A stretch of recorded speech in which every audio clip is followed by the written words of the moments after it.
México va en la educación y ese es el futuro de México. Muchas gracias.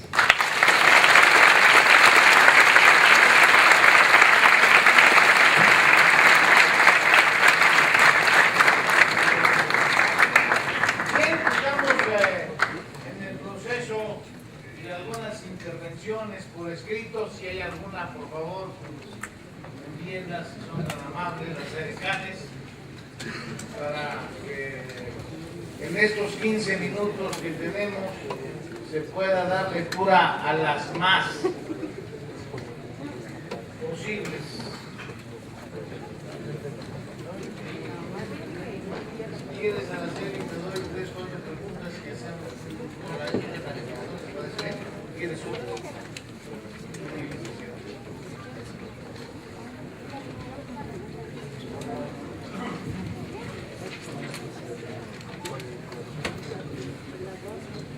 Bien. Vamos a dar lectura a 5 preguntas. Ya, por favor, nos haces un resumen si eres tan amable. Primera pregunta: ¿en qué cambia la comprensión del fenómeno del tráfico de estupefacientes a partir de la mirada que brindan los derechos humanos? ¿Cuáles son las limitantes a las que se enfrentan estos derechos humanos una vez que sean sometidos a la hegemonía de las voluntades políticas? Una segunda pregunta es: ¿cuál sería la presión internacional en el caso de legalizar las drogas? Una tercera pregunta: ¿cuál sería otra opción para mejorar la situación de México en caso de darse la unificación de un código de procedimientos penales? Yo más bien veo que esta es pregunta para ti, Carlos, si eres tan amable. También si usted fuera asesora del próximo presidente de México, ¿cuál sería su estrategia a sugerir? Araceli, ya te consiguió.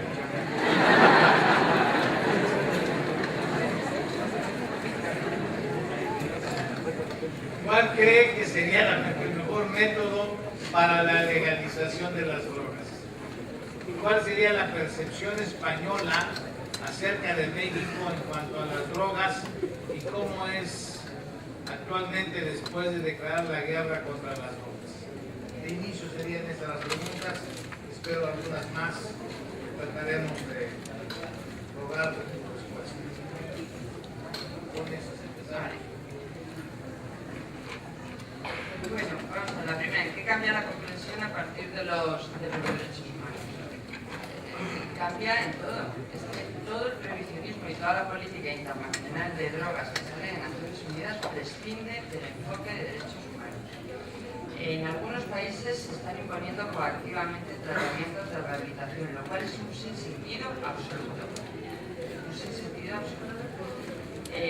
Se impiden, de facto, políticas de reducción de daños. Es el único tratamiento humanitario que existe contra la adicción. Se ve con malos ojos cualquier política de intercambio de jeringuillas, de sustitución con opiáceos, de utilización de heroína en los casos en los que ya no es posible la deshabituación. El enfoque de derechos humanos lo que dice es que cualquier decisión en materia de drogas, como en tantas otras materias, tiene que tomarse respetándose los derechos fundamentales, cosa que hasta ahora no se hace. Por otro lado, es más que sabido, la prohibición ha tenido un efecto colateral muy relevante, que es impedir el acceso a los medicamentos esenciales a todos los habitantes del planeta. Piensen solo un dato: la morfina, la atención médica, está perfectamente admitida en las Naciones Unidas. El 95% de la que hay en el planeta la consume solo un 5% de la población, un poco más al día. Y en lo que se refiere a lo que sería la comprensión más importante, y vuelvo al tema de la marihuana del que he hablado antes, lo más peligroso, el efecto más peligroso de la marihuana o de fumarse un porro es acabar en la cárcel por ello. Ese es el efecto más peligroso. El castigo del consumo ya lo he dicho antes, por todo lo que nos da, no respeta los derechos fundamentales. Por lo tanto, el enfoque de derechos fundamentales en materia de prohibición sería fundamental. Sería fundamental. Si tenemos que seguir con la prohibición, al menos que se respeten los derechos fundamentales. La presión internacional. La legalización no debe de acometerse singularmente en ningún país, porque efectivamente la presión internacional podría ser muy considerable. Se sabe además que mecanismos en las relaciones internacionales, en virtud de los cuales si se incumple una convención de manera unilateral por un país, se derivan importantísimas sanciones. Por lo tanto, lo de la legalización, que es algo que nos ha venido sin libro de instrucciones, no sabemos cómo se hace, hay que pensarlo. Nadie de los que estamos aquí hemos conocido un mundo sin prohibición. La legalización hay que hacerla en el mismo sitio en el que se ha generado el problema. Tiene que salir de Naciones Unidas. Y esto puede ocurrir de dos formas, fundamentalmente. Voluntariamente Naciones Unidas y quien en Naciones Unidas manda se dan cuenta que siendo como es, al menos yo así lo creo, inevitable el movimiento tendente a la legalización, más vale liderarlo, y entonces lo lideran, o si no, tendrán que ser, ya lo he dicho antes, aquellos países que yo entiendo que tienen el liderazgo moral obligado de iniciar todos los pasos tendentes a la legalización, los que lo hagan. Bien, es verdad que lo pueden hacer de una forma amable, es decir, Latinoamérica y todo lo que se está haciendo ahora mismo en la OEA, que bueno, veremos cuáles son los resultados como consecuencia de la Cumbre de las Américas. Latinoamérica puede invitar a los demás países, a Estados Unidos el primero, por supuesto, amablemente, a sumarse al carro del estudio de la legalización. Si no es así, ¿acaso Latinoamérica lo que tendría que hacer es lo mismo que Bolivia, pero con más intensidad? Bajarse de las convenciones y dejar tranquilamente que la droga circule pacífica. Y así a lo mejor la voluntad de la gran potencia se modificaba. Consejo al nuevo presidente. Bueno, yo no me atrevo. Bien, es verdad que la otra vez que estuve aquí también me dijeron que se le da algún consejo a Calderón, pero bueno, yo me dejo contratar en todo caso. Yo no soy quien para darle un consejo al presidente. Sí me gustaría que se diese cuenta de que es lo que tiene entre manos, que tiene una oportunidad histórica y que ya que otros países del entorno están dando pasos muy relevantes en lo que se refiere a cambiar el sistema de tratamiento de las drogas, el paso que sería definitivo, en mi opinión, sería que esa cruzada la liderasen dos países, dos en concreto, México y Colombia. Las razones no hace falta que las explique. Y respecto a la otra parte del problema, la que no se refiere tanto al tratamiento de las drogas, sino en cuanto a la situación de violencia que existe en México, reconozco que la situación es dificilísima, que revertirla es muy complejo, que hay un problema fundamental. Si sacas a los militares de la calle, ¿a quién pones? ¿A quién pones?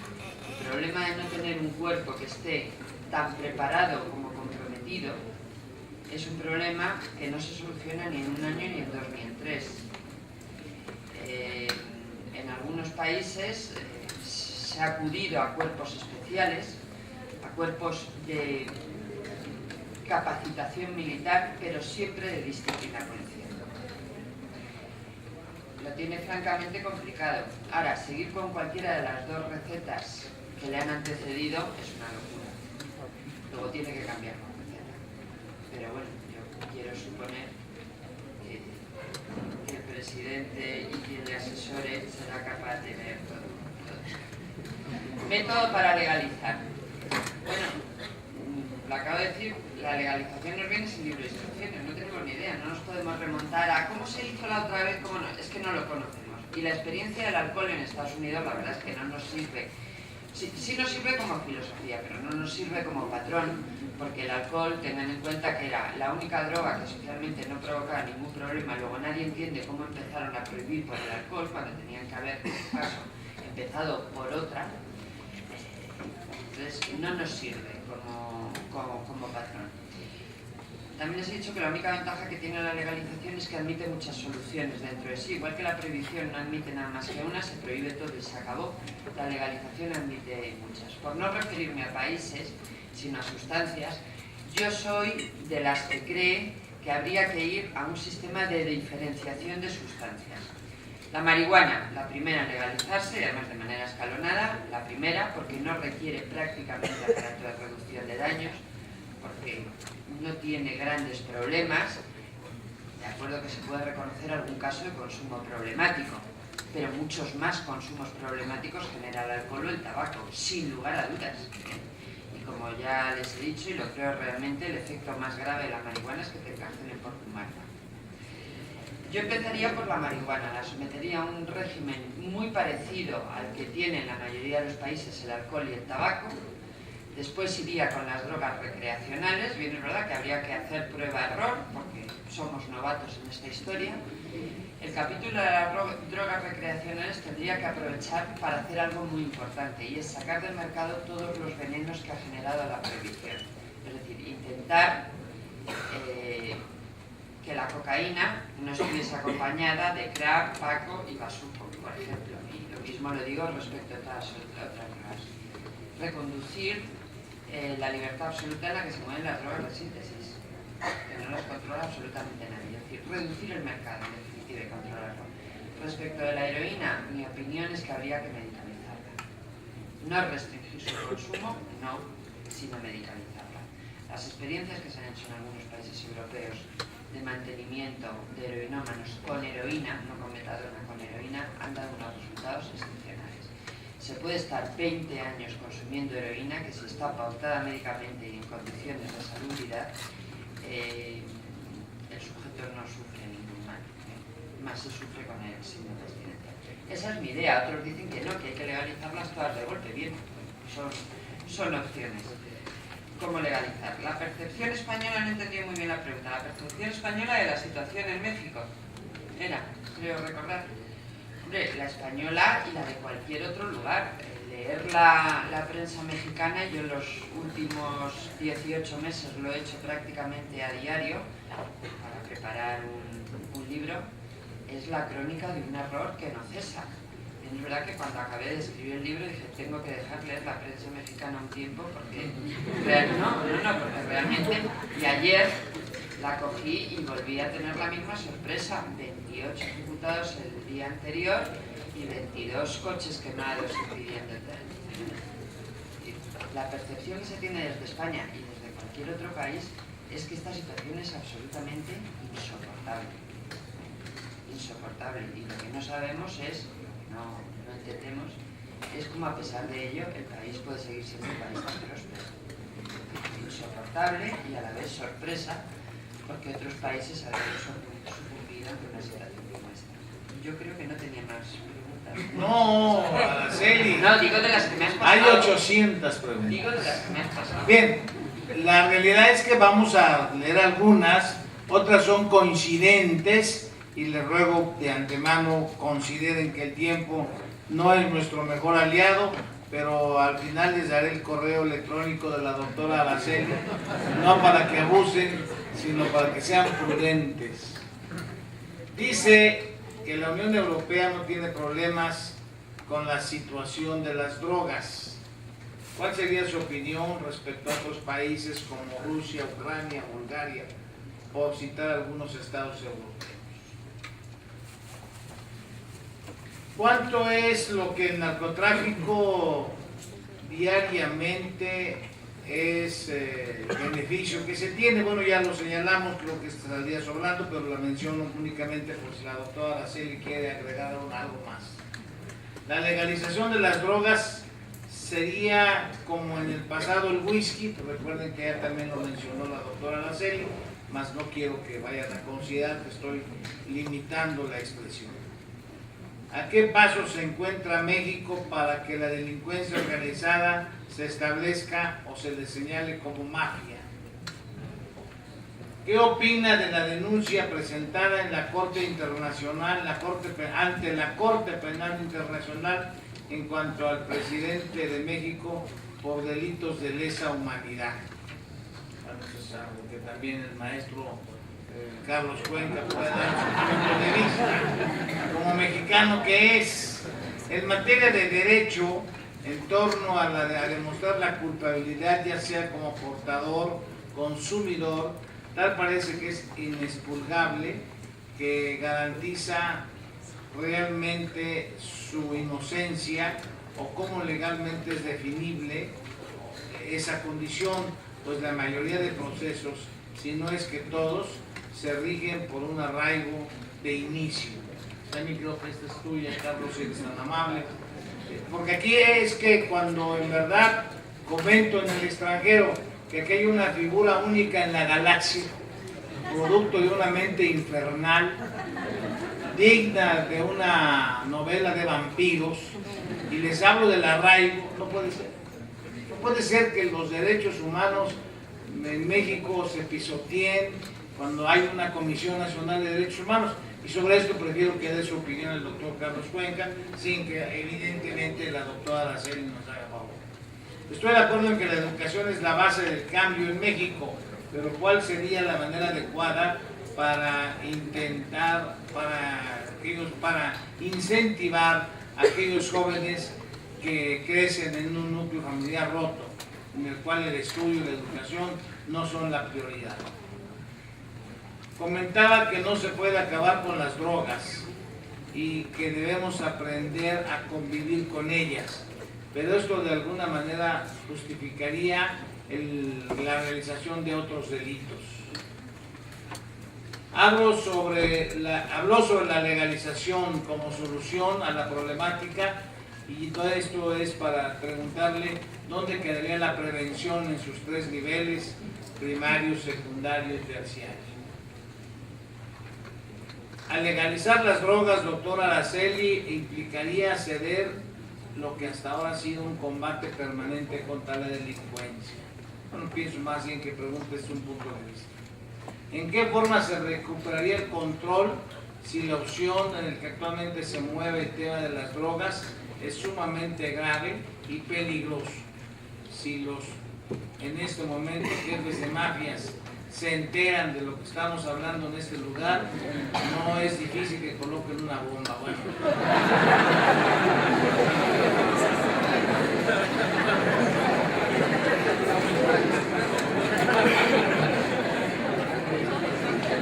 Ya saben el riesgo. ¿Cómo se controlaría, doctora Araceli, la sobredosis? Ya que usted habla de un control médico de ciertas drogas, pero hay personas que se intoxican de forma peligrosa para su salud. Sería este otro bloque, si eres tan amable, Araceli. También te ruego, después de Araceli. Muy rápida. Sí, insisto, en la Unión Europea no hay problema. Y les explico de forma muy gráfica. En España hay un barómetro que se hace a la ciudadanía una serie de preguntas, y se les suele preguntar, entre otras cosas, que ordenen los problemas más importantes del país. A finales de los 80 y principios de los 90, la droga y el terrorismo, y era cuando el terrorismo en España suponía un muerto cada 3 días, ya sé que eso aquí me impresiona, pero en Europa sí. La droga y el terrorismo se disputaban el número 1 y el número 2 siempre. Y luego ya iba el paro, en fin, todos los demás. En los barómetros de los últimos 5 o 6 años, la droga aparecía en el puesto 24, 25, 26. En el del último año no aparece, porque se acaba en el 27. En Europa no hay problema. Claro, me hablan Rumanía, Rusia, Ucrania. Yo he dicho la Unión Europea, en realidad, ¿no? Vamos a ver si ya lo sé. Hay países donde hay países donde se sigue sufriendo una transición. En el caso de Rusia fue clarísimo. Hay transiciones que generan vacíos de poder, y esos vacíos de poder se aprovechan. El caso de Rusia es probablemente el más claro, Con todo, les aseguro que la situación de Ucrania o la situación de Bulgaria no tiene ni comparación con la de Guatemala o con la de Salvador. punto de comparación. Segundo, ¿cuánto falta para que se le llame mafia? Bueno, yo en esto soy bastante estricta. Mafia solo hay una. Solo hay una mafia. Lo demás son crimen organizado. Bien, es verdad que la mafia siciliana es un modelo de exportación y que muchos grupos organizados han reproducido patrones propios de la mafia, pero mafia solo hay una. No se le parece ni la camorra, ni la 'ndrangheta, ni la mafia rusa, ni las yakuzas, ni los cárteles, no se le parece. Mafia solo hay una. Luego yo, sí, bien, es verdad que vulgarmente hablamos de mafia como equivalente a crimen organizado. Pero lo que llamamos crimen organizado no es menos peligroso que la mafia, muchísimo menos, es más peligroso. Es más peligroso. La denuncia en la Corte Penal no va a prosperar. No puede prosperar. No puede prosperar. Es mi opinión. Una cosa es decir que se ha hecho muy mal, que se ha equivocado, que no ha rectificado a tiempo, pero imputar un delito de lesa humanidad, yo creo que no puede prosperar. Y es verdad que sí, que la idea de algunos es que este señor no se va a poder ir a vivir a ningún sitio por si le detienen, ¿no? Yo creo que no puede prosperar, pero bien. Más preguntas. ¿Qué pasaría con la prevención? Pues nada, con la prevención lo que pasaría es que los mecanismos de prevención y de rehabilitación y de reducción de daños en un régimen de legalización se fomentarían todavía más. Y dinero habría para hacerlo, porque si nosotros calculamos lo que cada estado se gasta en el combate a las drogas, no digamos ya en el combate al narco, hacemos ese ahorro y luego encima tenemos la imposición por renta, da para tratar a cada adicto 39 veces y sobra dinero todavía. Es decir, que legalizar, creo que lo he dicho antes, no es dejar libertad absoluta, no es barra libre, no, es empezar a controlar. Es que el Estado controle. Por lo tanto, la prevención, la reducción de daños, la rehabilitación son fundamentales, absolutamente fundamentales, mucho más que en un régimen de prohibición. Y estos mecanismos funcionan mejor en un régimen de legalización que en un régimen de prohibición, sin lugar a dudas. ¿Que si legalizar es ceder a la delincuencia? Pues no, yo creo que no. Vuelvo a decir, legalizar es empezar a controlar lo que hasta ahora no controlamos. Ahora es cuando no es que hayamos cedido, sino que le hemos regalado al narco el mejor negocio que existe. Yo creo que no es ceder a la delincuencia, es tomar el control de una vez. Pero bueno, ya sé que hay opiniones que no coinciden. Respecto de la sobredosis, esta pregunta me parece muy interesante por lo siguiente. Sobre la sobredosis hay que aclarar una cosa. Cuando, sobre todo en los años durísimos de la heroína en Europa, España concretamente, se hablaba de todos los muertos por sobredosis de heroína, la expresión era incorrecta y de hecho los médicos alarmaron y dijeron, cuidado, no son muertes por sobredosis de heroína lo que nos están entrando en los hospitales. Lo que entraban eran muertes por dosis de droga ilegal. O dicho de otra manera, el sujeto no moría por una cantidad excesiva de heroína.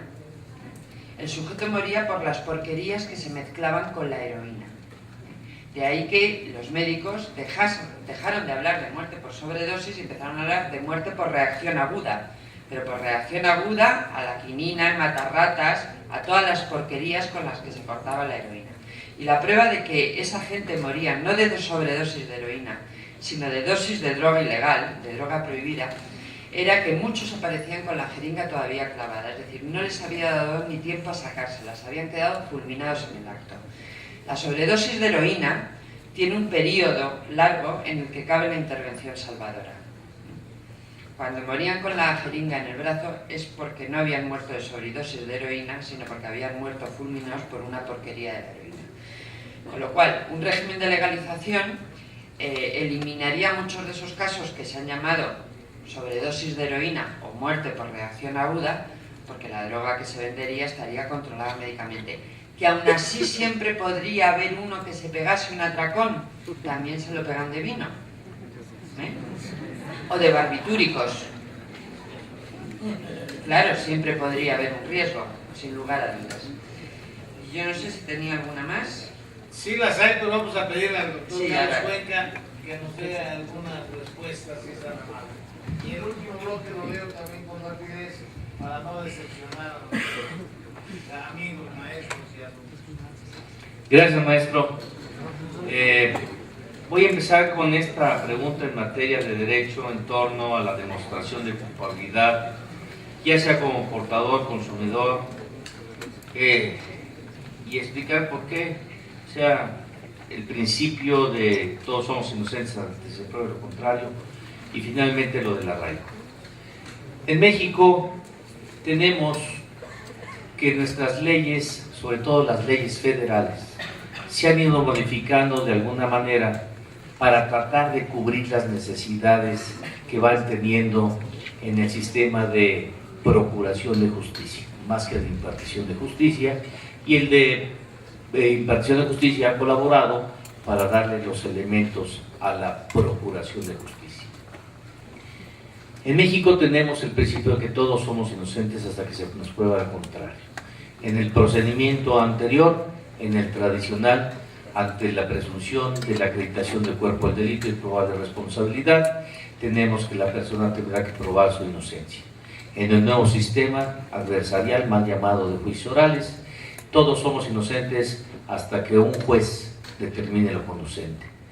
Yo creo que debemos precisar muy bien estas cosas y unificar nuestros criterios desde el nivel federal, el nivel local y en todos los aspectos. El arraigo, como decía bien el maestro López Betancourt, es una aberración absoluta a las garantías constitucionales y a los derechos humanos. Se hizo una necesidad para determinados delitos de delincuencia organizada, pero se ha extendido a todo. Es como este Código Nuevo de Procedimientos Penales que mandó el presidente Calderón al Congreso y que afortunadamente se congeló en la Comisión de Justicia. Porque este Código de Procedimientos Penales que mandó Calderón, que era muy delgadito, al hacer en la Suprema Corte de Justicia de la Nación un evento donde participaron ministros, participaron magistrados, jueces de distrito, participaron procuradores de justicia de los estados donde hay los juicios orales, mal llamados juicios orales, adversariales, y presidentes del Tribunal Superior de Justicia de estos estados, se determinó que debería de existir la posibilidad de que ese código que mandó Calderón pudiera ser inadmisible. Es decir, no más para darles un dato con la secuencia de los derechos humanos, dice este código, este proyecto de código, que en cualquier momento el Ministerio Público podrá recabar sustancias o pruebas de las personas. Entonces imagínense que ustedes van caminando con su esposa, con su novia, y de repente llega el perito y les dice: oigan, tengo que recabarles un poco de fluidos de su cuerpo. ¿Y qué le van a decir? Sí, pase usted, ¿o qué? Atiéndase solo, ¿qué le van a decir? Así como se oye, esa aberración en contra de las garantías y en contra de los derechos humanos es exactamente el arraigo. El arraigo debe de ser una figura jurídica que exista por excepción en determinados casos concretos y no debemos permitir que se extienda como está sucediendo en la práctica. Otra opción, otra pregunta sería: ¿cuál sería la mejor opción en caso de que en México no tuviéramos un código de procedimientos penales único?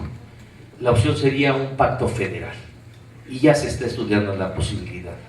Estamos tratando de que todos los estados, en atención a la independencia de su manejo político y administrativo, puedan firmar un pacto federal para incorporarse en términos generales, si no lo quieren especiales, pero de tal manera que pudiéramos decir que la acreditación, que la forma, que las pruebas, que la inocencia, que todos tuvieran su mismo fundamento.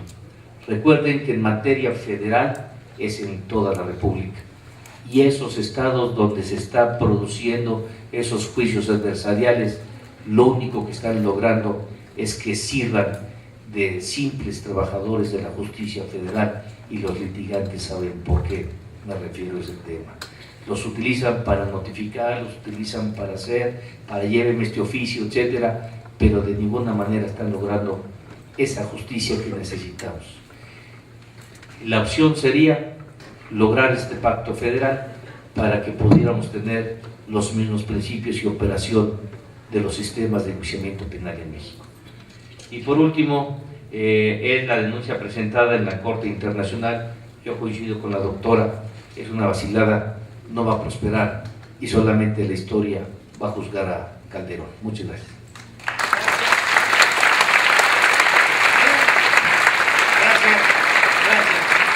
Voy a leer todas las últimas preguntas, porque en verdad soy enemigo de limitar la expresión, algo que en lo personal he padecido, y no voy a utilizar el mismo cuchillo y la vara con la que me han afectado a mí, de tal manera que voy a leer todas, con la única súplica de que consideren que si la doctora Araceli no contesta con amplitud cada una de ellas es por razones de tiempo. Primera pregunta, que demuestra lo que aquí dijo el rector, y qué bueno que todavía aquí se puede hablar, bueno, llegan dos más. ¿Qué se espera en este país respecto al nuevo presidente si se le liga al crimen organizado desde que era gobernador del Estado de México? Bueno, aquí ya se adelantó para declararlo presidente. Todavía falta, ¿no? Una posible solución de lo que sucede en estados como Veracruz, donde la violencia es incontrolable. Legalizar las drogas no es restar poder al crimen organizado, y esto provocaría más violencia. Plantear que la educación es el camino para acabar con las mafias si el niño está con el estómago vacío, pues la economía, como ya se sabe, es el gran problema. Entonces, ¿cómo se solucionaría ese problema del narcotráfico con una escasez económica? En el caso de la unificación de la legalización de las leyes penales y unificación de las mismas referente a las drogas, ¿cuál sería la finalidad o tratamiento, ya que esta está al arbitrio de un Congreso de la Unión? ¿Cuál es el papel de la representación del criminal violento en la sociedad? ¿Qué sucede en el siglo XXI con los valores en el caso de los criminales? La sociedad mexicana, con una moral muy peculiar, ¿está preparada acaso para la legalización de las drogas? Tomando en cuenta todo el poder que el narco ha adquirido, tanto político como bélico, y todo el poder que el Estado ha cedido, ¿podría darse la legalización? ¿Realmente al retirar al ejército de manera súbita de las calles sería la mejor opción? ¿Existe alguna otra corporación del México con la capacidad fundada para hacer frente al narco? ¿Cómo reducir gradualmente la pseudoguerra contra el narco? Doctora Araceli, dentro de sus conocimientos y en la ponencia, citó el Casino Royal. En este evento, si bien es cierto, se dio un drama. Me gustaría saber cuál es la opinión que le merece a usted lo sucedido en el Aeropuerto Internacional de la Ciudad de México, el lugar donde, para conocimiento de la doctora, y que seguramente lo sabe, policías contra policías. ¿Cree usted que el problema del narcotráfico proviene de una democracia fallida? Es evidente que la mentalidad de la Unión Europea no es ni por lo menos similar a la latinoamericana.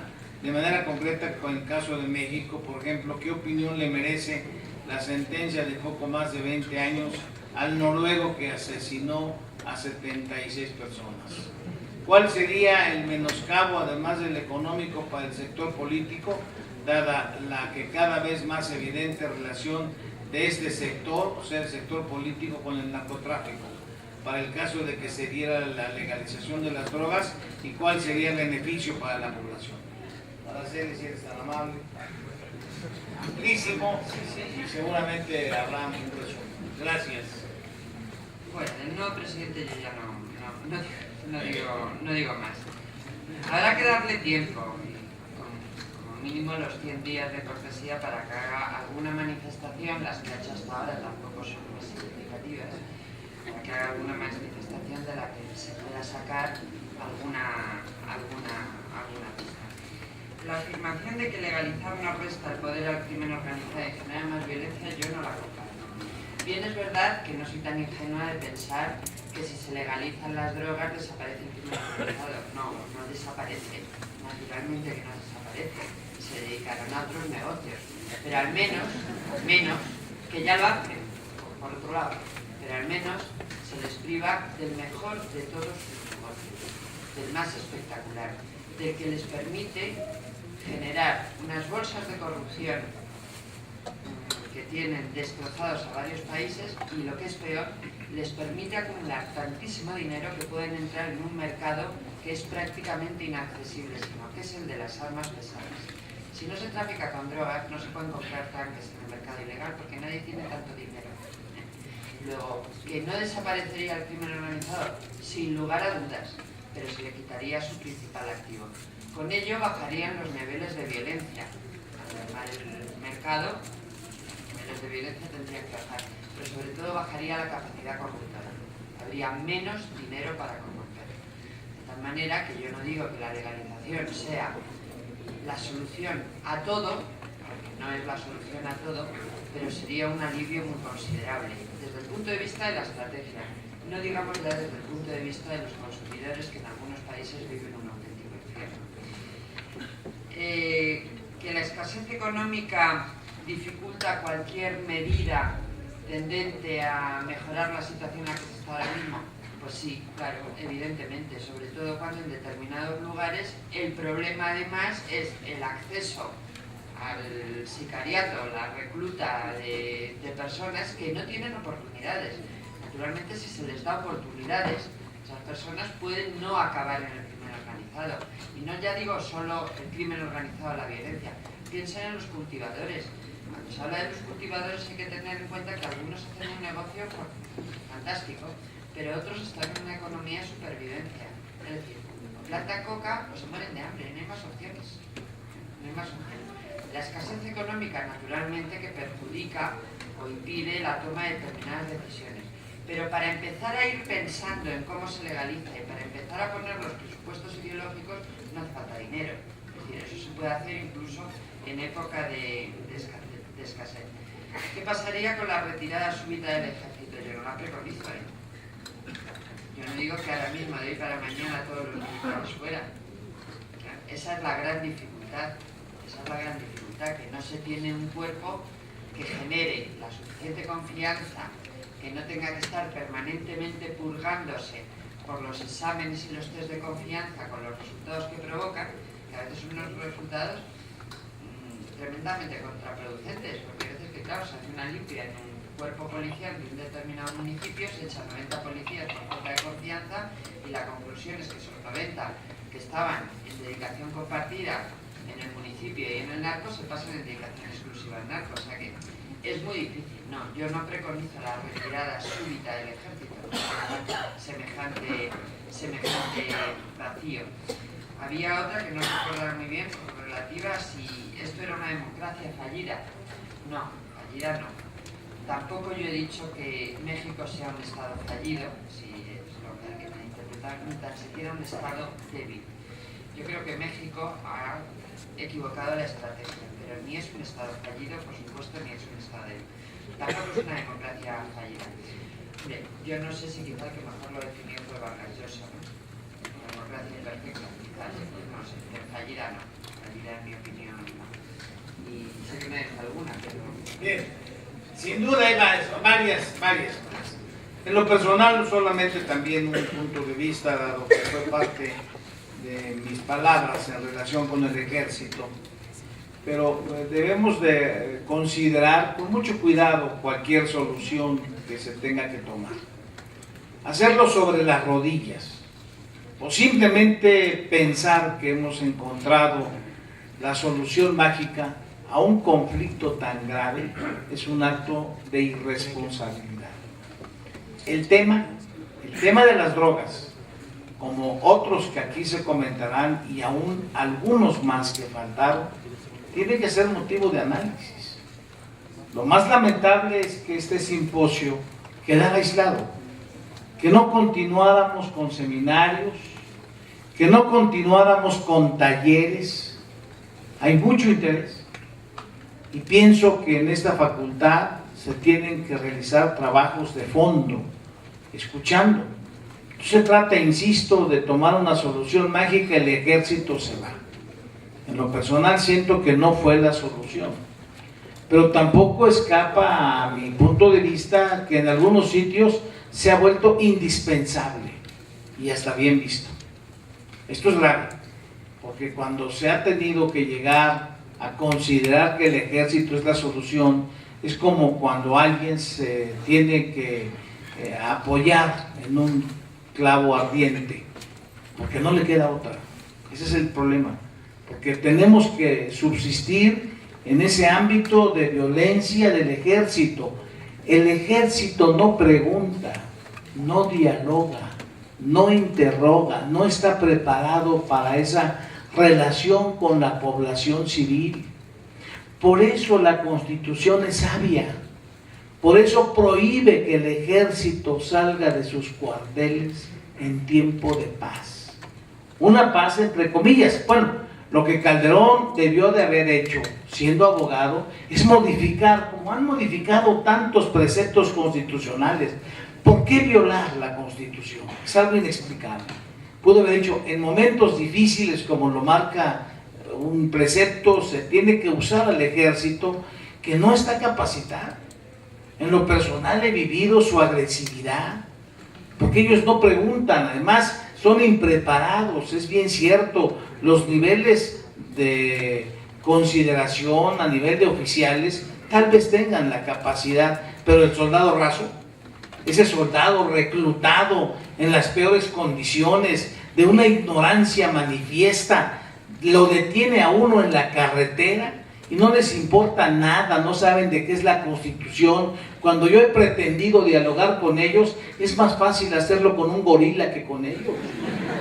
Y evidentemente los he acusado y he seguido mi histórica política de denuncia, que no me ha llevado más que a lo que bien muchos conocen, pero que no lo voy a dejar de hacer. ¿Por qué? Porque pruebo, y lo he probado al tribunal correspondiente a través de la Procuraduría Militar, que son unas personas ineptas, inimputables, personas incapaces de dialogar. Si apenas saben hablar, ¿verdad? Levantan para comer, tienen la boca, no son capaces. Bueno, están en manos de ellos, yo no creo que sea la solución. Están en manos de esos militares que dan temor, que andan en las calles, en algunas regiones como el norte del país, en guerra auténticamente con las metralletas y el dedo puesto en el gatillo. Es impactante esto. Yo no espero que sea para México lo adecuado, pero tampoco estoy pensando que mañana se regresen a los cuarteles. Es más, creo que ya no se quieren regresar muchos de ellos. ¿Por qué? Porque aquí viene un tema. ¿Qué explicación nos da el presidente en turno?